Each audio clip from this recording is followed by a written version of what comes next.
Libro El llamado supremo de la mujer, por Elizabeth George.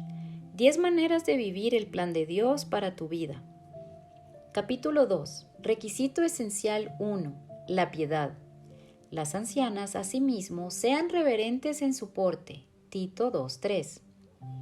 Es como si tu alma habitara sin cesar en el Dios al que amas y sirves, y es en su presencia imponente y santa que tu comportamiento dejará ver la reverencia que muestras hacia Él y hará que otros sientan lo mismo. La manera en que adoras hace que los demás piensen también en Dios y los mueva a adorar junto a ti. En otras palabras, no podrán estar en tu presencia sin pensar en Dios. Capítulo 2. La piedad, un requisito esencial de la vida piadosa. La mayoría de las mujeres conocen el dicho de Martha Stewart, la gurú de las tareas domésticas, que ahora se ha hecho famoso. Es algo bueno. Muy bien, si hablamos de cosas buenas, digamos que es bueno tomar las normas de Dios y hacerlas nuestras. Es bueno asir con fuerza lo que aprendemos de la palabra de Dios y proponernos ponerlo en práctica en nuestra vida. De esto, querida mía, es de lo que hablaremos en estos capítulos prácticos que llevan el subtítulo Un requisito esencial de la vida piadosa. En ellos incorporaremos la voluntad de Dios, los caminos de Dios y su palabra a nuestras vidas. A lo largo de todo este libro deseamos, en primer lugar, aprender todo lo que nos sea posible acerca de lo que Dios espera exactamente de nosotras y para nosotras como sus mujeres. Eso es lo que espero que transmitan las 10 cualidades esenciales a las que me refiero en este libro. Y luego de haber obtenido una comprensión de su palabra, como lo hicimos en el capítulo anterior en cuanto al llamado supremo de Dios a la piedad, deseamos sin duda prestar atención a su llamado y buscar al Señor para recibir su ayuda. Y luego entrar de lleno a hacer nuestra parte a fin de que los caminos del Señor sean los nuestros, de modo que respondamos a su llamado de maneras muy prácticas. Deseamos iniciar y seguir un curso de acción que nos sitúe en el sendero de la voluntad de Dios y que nos ayude, así lo esperamos y oramos por ello, a lograr algunos progresos en ese sendero. Por lo tanto, teniendo en mente este aspecto práctico, comencemos nuestra travesía rumbo a una de las cosas buenas de Dios para nosotras como mujeres, la meta de la piedad. Veamos cómo cultivamos una conducta y alimentamos un comportamiento que hable bien de Dios. Te presento a Mary Jane. No puedo pensar en el llamado supremo de Dios a que nos comportemos como mujeres que están en un constante estado de adoración sin pensar en Mary Jane. Este llamado de Dios al comportamiento sagrado suena imposible, muy lejano, muy de otro mundo.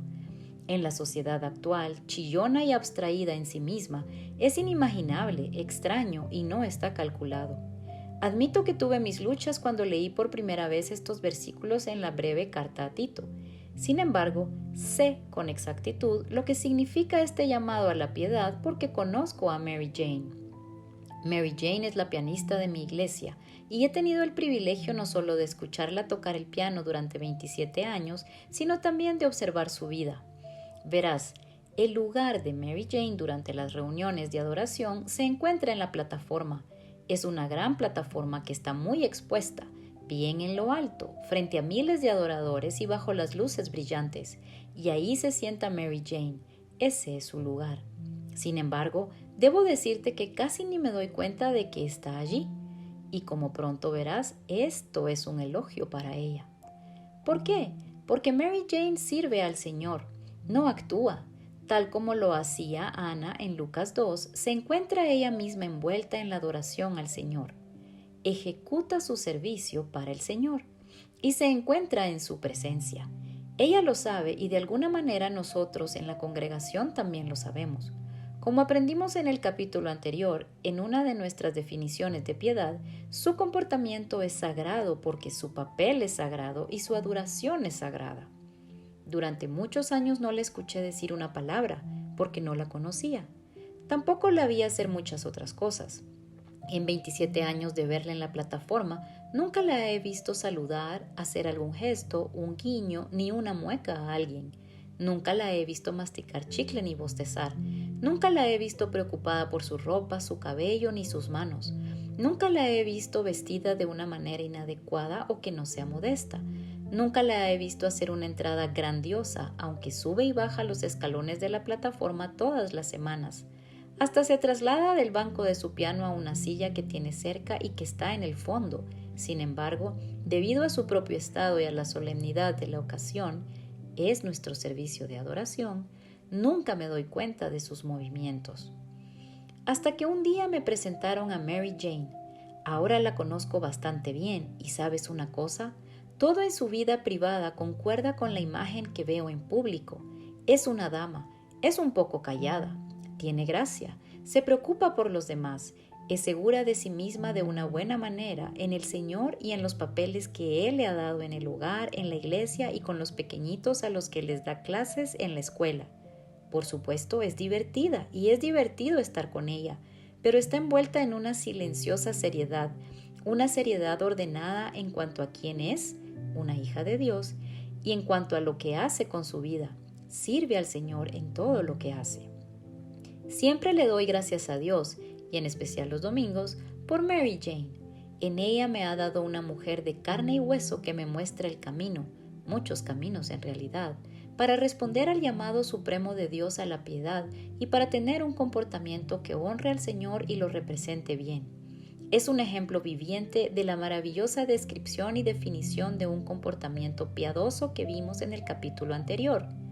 Nuestro comportamiento reverente y piadoso debería abarcar todos los hábitos y toda la composición o la estructura de la mente y el cuerpo, no solo los movimientos del mismo, sino también la expresión del semblante, lo que se dice y lo que no se dice.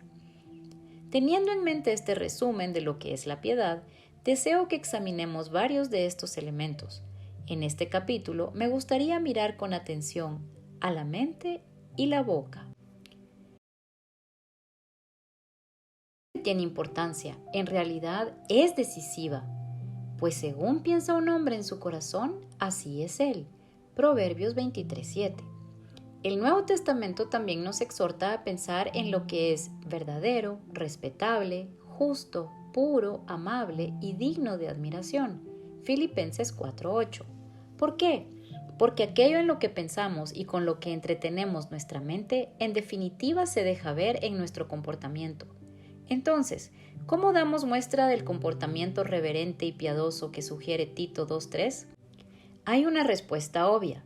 Debemos pensar, como dijo Pablo, en todo lo que sea verdadero, respetable, justo, puro, amable y digno de admiración. Como una recién convertida, necesité cantidades de ayuda divina para comenzar a transitar el camino de preparación de mis pensamientos hasta conseguir que se dirigieran al cielo en lugar de centrarse en las cosas de este mundo. Todavía tengo luchas para poner mi mente y mis sentimientos en las cosas de arriba, no en las de la tierra. Y debo agregar que todavía sigue siendo un objetivo que requiere una decisión de la voluntad y la ayuda de Dios cada día, todos los días. Sin embargo, aquí tenemos algunas de las cosas que procuro hacer que me ayudan en esta esfera de la reverencia y el pensamiento piadoso. Te las propongo junto con una oración a fin de que te sirvan de ayuda a ti también. 1. Haz una decisión cada día de habitar en el Señor. Con esto quiero decir que dirijamos nuestros pensamientos hacia arriba, que pensemos a propósito en Dios, en sus atributos y en porciones de su santa palabra. Quiero decir que meditemos a conciencia durante todo el día en lo que leemos durante nuestro devocional matutino. Me refiero a que reflexionemos con determinación en los versículos que hemos memorizado de la Biblia, que los meditemos y los rumiemos. Quiero decir que de forma deliberada decidamos pensar en el Señor en lugar de las noticias, de lo que alguien dijo acerca de otro, de la letra de alguna canción que suena a todo volumen en el equipo de música de algún negocio. Y fíjate en las palabras a propósito. Se trata de decisiones y elecciones que intento acordarme a tomar mientras camino a lo largo de los días. Es como aquel viejo himno que nos insta: pon tus ojos en Cristo. 2. Asegúrate de que tus pensamientos sigan la dirección de Filipenses 4:8. Este es el versículo al que me referí antes, que nos dice que pensemos en todo lo verdadero, respetable, justo, puro, amable y digno de admiración. con el deseo de seguir este criterio, me pregunto, ¿cómo se logra alcanzar estos altos ideales? Bueno, una manera segura de cumplir con este ideal divino es pensar en Dios, en su palabra y en su Hijo. Por lo tanto, recomiendo abrigar pensamientos amables, honestos, buenos, etc., que se centren en el Altísimo. Si reflexionamos acerca de alguien tan virtuoso como lo es el Dios del universo, sin lugar a dudas, veremos el efecto piadoso en nuestra conducta. 3. Domina los grandes himnos de la fe. Cuando nuestras hijas estaban en la escuela primaria, nos pusimos una meta como familia: aprender un himno cada mes. Me alegro que no hayas tenido que escuchar nuestros intentos de cantar en grupo sin un piano ni un teclado. Sin embargo, aunque el sonido era bastante horrible, la música que penetraba en nuestros corazones era maravillosa. Cada uno de nosotros se encontraba tarareando los himnos durante todo el día. Era contagioso. Se nos escapaban hasta en los momentos en que nos alistábamos para ir al trabajo o a la escuela, mientras tendíamos las camas y preparábamos las bolsas con los almuerzos, o mientras viajábamos en el auto. Estos cánticos nobles, sagrados, de adoración, fluían con toda libertad desde los recovecos de la mente y del corazón y nos elevaban a nosotros, prosaicos peregrinos, hacia el cielo, aunque primero teníamos que ponerlos en nuestras almas. 4. Memoriza versículos. Recibido el 15 de julio de 1980. Estas son las palabras escritas a lápiz en el frente del libro titulado Memorize the Word, memoriza la palabra.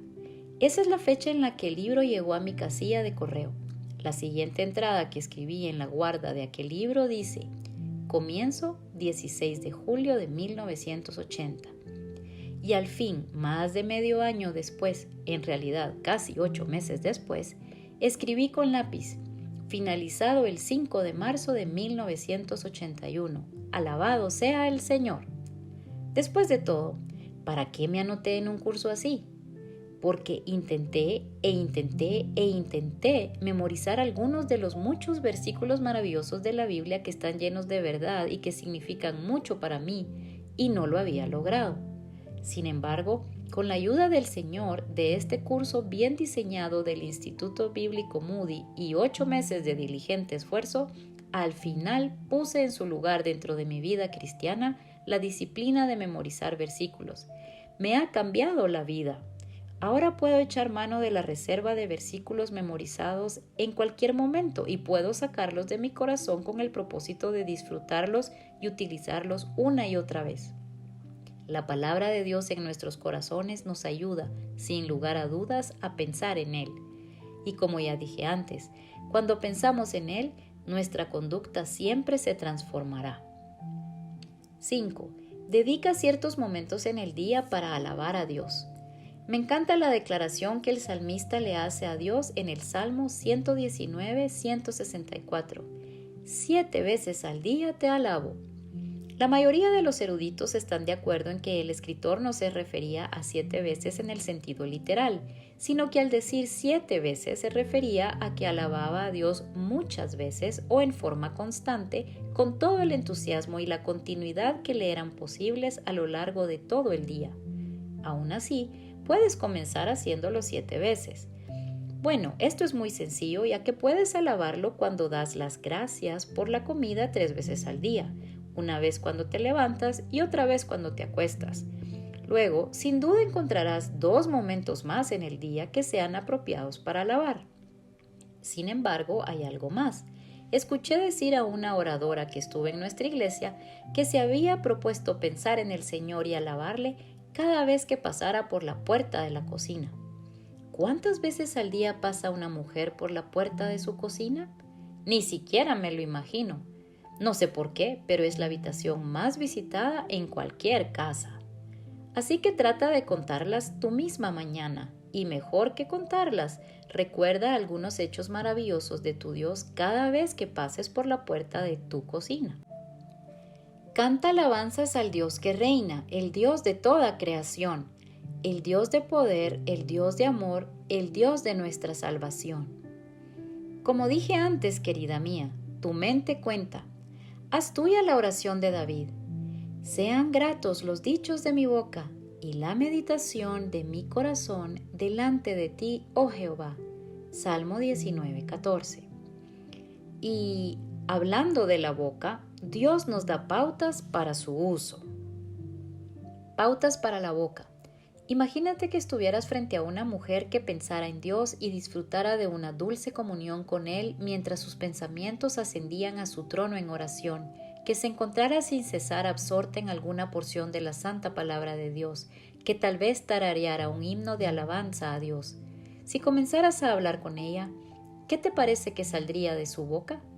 Creo que no nos equivocaremos si respondemos: de la boca de una mujer así, escucharía palabras de bendición, llenas de gracia y de dulzura.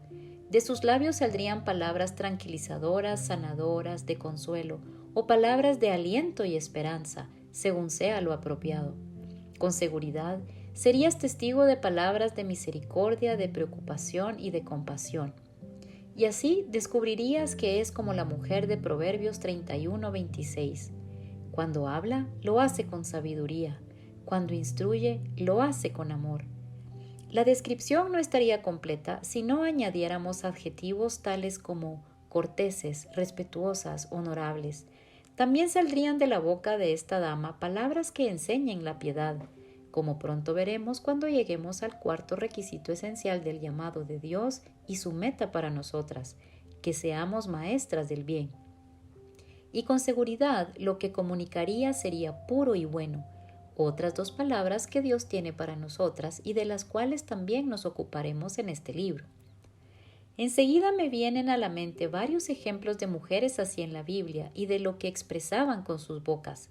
Podemos aprender importantes lecciones de estas mujeres y de sus palabras, y más aún, podemos ser testigos del efecto que sus mentes y sus reflexiones tienen en sus bocas. Ana, como aprendimos en el capítulo anterior, estaba ocupada en una vida de servicio a Dios con ayunos y oraciones cuando María y José llegaron con Jesús recién nacido. No debe sorprendernos que le haya dado gracias al Señor y haya hablado de Él a todos los que querían escucharla. Lucas 2:36 al 38. Elizabeth, también en Lucas 1:41 al 42, fue llena del Espíritu Santo y pronunció alabanzas y bendiciones cuando María, que llevaba al Señor en su vientre, entró a su casa. María, en su momento, también en Lucas 1:46 al 55, prorrumpió en una canción de alabanza pura llamada El Magnificat de María. Está lleno de referencias al Antiguo Testamento y de citas de él, lo que nos revela que el corazón de María y su mente también estaban llenos de la palabra de Dios y la dejaban fluir, haciéndose eco, por cierto, de las sinceras oraciones de Ana, otra mujer reverente. 1 Samuel 1:1 al 2:10. Compara estos modelos de pensamientos piadosos que conducen a palabras piadosas con los que escuchamos con tanta frecuencia. Murmuraciones y quejas, chismes y calumnias, ira despiadada y veneno amargo, hasta odio, el vómito de escandalosas y repugnantes expresiones que salen en voz alta, acaloradas palabras de discusión o de otra categoría a las que he titulado conversaciones de la cloaca. Si en cambio fuéramos como Ana, Elizabeth y María, a fin de que seamos mujeres que tengamos conciencia del Señor, que lo adoremos, que tengamos nuestros pensamientos puestos en Él, que luego emitamos palabras que muestren la realidad de una mujer que vive de acuerdo con su llamado supremo a la piedad. Por lo tanto, ahora tú y yo debes hacerte la pregunta difícil: ¿qué sale de mi boca por lo general? Tu respuesta es importante porque, como alguien bien ha dicho, un cristiano es una mente a través de la cual Cristo piensa, una voz a través de la cual Cristo habla, un corazón a través del cual Cristo ama, una mano a través de la cual Cristo ayuda. Como dije antes, cuando me di cuenta de que la piedad era una de las metas de Dios para mi vida como una de sus mujeres, se desató una gran lucha en mi interior. En primer lugar, tuve que luchar para llegar al fondo del significado mismo de la piedad, o al menos profundizar un poco más en esto.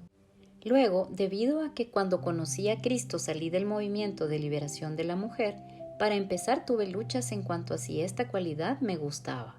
Doy gracias a Dios que no tuve que luchar para encontrar esta cualidad en ejemplos prácticos, ya que me dio a Mary Jane y a otras mujeres como ella. Y también tuve que luchar con el gran cómo.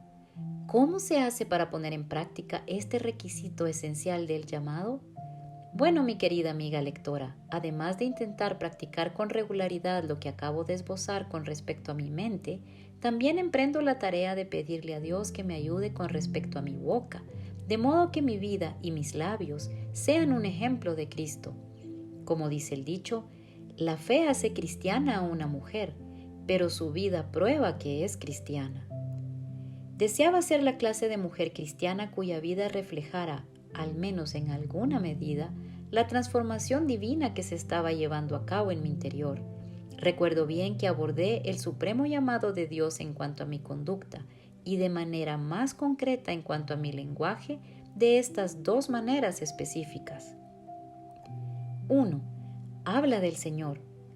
Un día me detuve en el patio de mi iglesia para conversar con una mujer a la que no visitaba desde hacía bastante tiempo. En unos segundos me di cuenta de que no teníamos el habitual intercambio de cortesía, del cual se disfruta casi siempre los domingos por la mañana. Tampoco se trataba de un encuentro sin sentido ni de un simple intercambio de trivialidades. No, me encontraba en la presencia de una mujer cuyas palabras me dejaron llena de verdadera energía espiritual e inspiraron en mí el deseo de volver corriendo a casa, acurrucarme con mi Biblia toda la tarde y pasar tiempo con el Señor. Pues bien, mientras caminaba de vuelta, le pedí al Señor que por favor me ayudara a dar en el clavo en cuanto a lo que esta mujer había dicho o hecho y que me había impactado tanto. Al revisar el tiempo que pasamos juntas y detenerme en los detalles, pronto me di cuenta de que había hablado del Señor. Por supuesto, hablaba de otras cosas también, de cosas prácticas. Después de todo, fue una conversación. Sin embargo, de algún modo bendecía a Dios cada vez que abría su boca, lo exaltaba y lo traía al centro mismo de nuestra conversación. Parecía que Él estaba allí con nosotras, como en realidad estaba y siempre está. Era el centro de nuestra conversación, al menos desde su lado de la conversación. Así es, su boca revelaba un corazón lleno de Él. Y así, esta mujer humillada, sí, me refiero a mí, me sentía condenada. Y esta mujer entusiasmada, otra vez yo. Ah, cuánto deseaba el entusiasmo por Dios que ella tenía y cuánto deseaba tener sobre otras el mismo efecto que ella tuvo sobre mí, llevarlas a incluir al Señor en cada uno de sus pensamientos. Se fue a su casa, se acurrucó con su Biblia, pasó tiempo con el Señor y tomó una decisión. Tomé la decisión de hablar del Señor, de comenzar la mayor cantidad posible de frases con las palabras el Señor o Dios. En esencia estaba tomando la decisión de ponerlo en primer lugar. Él está en primer lugar en mi corazón, pero yo quería que estuviera en primer lugar en mi conversación también. Por cierto, todavía no he llegado a eso, pero a diario le pido a Dios que me ayude a expresar su bondad con quienes hablo. Como anunciaba el salmista, quiero alabarte, Señor, con todo el corazón y contar todas tus maravillas. Salmo 9:1. Y como enseña en otras partes, que lo digan los redimidos del Señor. Salmo 107:2. Eso es lo que quiero para nosotras, que hablemos del Señor. 2. Habla bien de los demás. Otra decisión que tomé como mujer que desea responder al llamado supremo de Dios a la piedad y a un comportamiento que sea digno de Él, Tito 2:5, es no participar en el chisme. En definitiva, uno no espera que el chisme y la calumnia salgan de la boca de una mujer que está ocupada adorando a Dios en su corazón. Y no es lo que se espera que salga de la boca de una anciana cuyo papel y tarea de parte de Dios es amar y ayudar a las otras mujeres de la iglesia. En los 2 capítulos siguientes analizaremos algunos de los aspectos de cómo convertirse en una mujer que habla bien de los demás a medida que Dios, a través del apóstol Pablo, señala otro llamamiento supremo. Las ancianas no deben ser calumniadoras. Tito 2:3. Mientras tanto, hay algo que puedes hacer para hablar bien de los demás. No te prestes al chisme. En resumen, Vaya, estoy segura de que ninguna de nosotras duda ni por un instante que la piedad es un llamado supremo. Se extiende hacia arriba, se eleva a los cielos, habla de Dios. Y sin embargo, se nos llama a vivir en esta piedad aquí y ahora, en esta tierra, en nuestro hogar, en nuestro trabajo y en nuestra iglesia. He pensado mucho acerca de nuestros intentos en estos 2 primeros capítulos por envolver en nuestros brazos la palabra piedad, palabra que de entrada desafía la definición. Como mucho, para resumir, creo que tú y yo debemos orar pidiendo que la gracia de Dios alimente en nuestro interior lo que Él nos pide que vivamos en el exterior. Al hacerlo, presentamos frente a los demás un comportamiento que proviene de una mujer que profesa conocer a Dios. Bueno, eso es una vida piadosa. Miremos hacia arriba. Al concluir, por ahora, esta discusión acerca de la piedad y de cómo tú y yo podemos poner nuestros afectos en las cosas de arriba y proponernos metas piadosas, deseo dejarte con estas 2 preguntas. Mira hacia adentro, querida, y luego mira hacia arriba. ¿Eres una de las mujeres jóvenes de Dios? ¿Conoces a una Mary Jane? ¿Estás a la búsqueda de las que parecen vivir la vida a la sombra del Altísimo? Toma en cuenta su comportamiento, fíjate en sus acciones, presta atención a su conducta. Cuando sea posible, pasa algún tiempo con ellas. Aprende de estas preciosas santas e imita todo lo que veas que es parecido a Cristo o a Dios. Tener una fe sólida y una vida santa. Ese es el meollo del cristianismo. Que esto no solo sea cierto en esas mujeres ancianas y piadosas que contemplas, sino también en ti y en mí. ¿Eres una de las ancianas de Dios? ¿Eres una Mary Jane que les proporcionas a tus hermanas más jóvenes en la iglesia un modelo de lo que es este llamado supremo al comportamiento reverente? ¿Reflejan tus acciones un corazón que reconoce a Dios y a su presencia en todo lo que haces? Solo cuando tu alma habite de manera constante en el Dios al que amas y sirves y en su santa y magnífica presencia, tu comportamiento revelará la reverencia hacia Él y provocará el mismo efecto en los demás. Tu estado de adoración hará que otros también piensen en Dios y los moverá a adorarlo junto a ti. En otras palabras, no podrán estar en tu presencia sin pensar en Dios. ¿De qué manera puedes tener este efecto en los demás? Como dijo Clemente de la Iglesia de Alejandría, Egipto, en los antiguos días del segundo siglo, el cristiano debe vivir como si toda la vida fuera una santa asamblea. Este es un desafío en verdad alto para los que amamos al Señor y vivimos para servirle en todo lo que hacemos. Y sin embargo, Dios nos ha hecho semejante llamado a nosotras, sus mujeres, y lo colocó en primer lugar en su lista de requisitos esenciales para hacer y ser, que nos muestra Tito 2, 3 al 5. Debemos tener un comportamiento reverente.